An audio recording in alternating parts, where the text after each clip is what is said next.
O kung magtatanim ka, anong gusto mo? Munggo o mangga?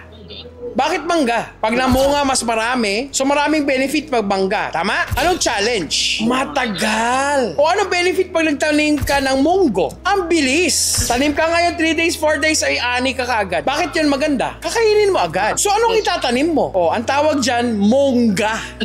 Ano ibig sabihin nun? Tanim ka rin ng munggo, pero tanim ka rin ng mangga. Bakit? Kasi pag mangga lang tinanim mo, ang tagal mong hihintayin. Marami sa atin naiinip, nag-give up. Di mo kayo nakita nagtumubo, lumaki yung mangga mo. Marami naman sa atin, short term lang ang tingin. Ay, ito lang, konti-konti lang. So, anong benefit? Meron kang tinatanim na madali mong anihin ngayon, di ganun kalaking kita, pero tinry mo. For example, sa akin, bebenta akong seminars. Benta muna ako ng mga tig 999 na product, na seminar. Sige lang, tanim lang ako, pero bawat seminar ko, meron akong 100. Kung may 100 ako na amatay ng seminar ko na 999 or 997. Kung meron akong 997, pero meron akong 100, magkano yun? May 100,000 ako, pwede na kainin yun for now. Pero, yung nilolaunch ko na product na sabihin na natin 15,000 yun. Maybe 2 months, 3 months from now naayos namin. Nag-launch ako ng 15,000, nakakuha ko 100. Magkano?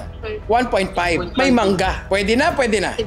Pwede na. Kaso habang hinihintay ko yun, tanim muna ako ng munggo. 997. Now, in the process, anong ginagawa ko? Namamaster ko yung sistema. In fact, kahit nga hindi ako magmangga 10 997 na lang, 10 batch, 1 million pa rin yun.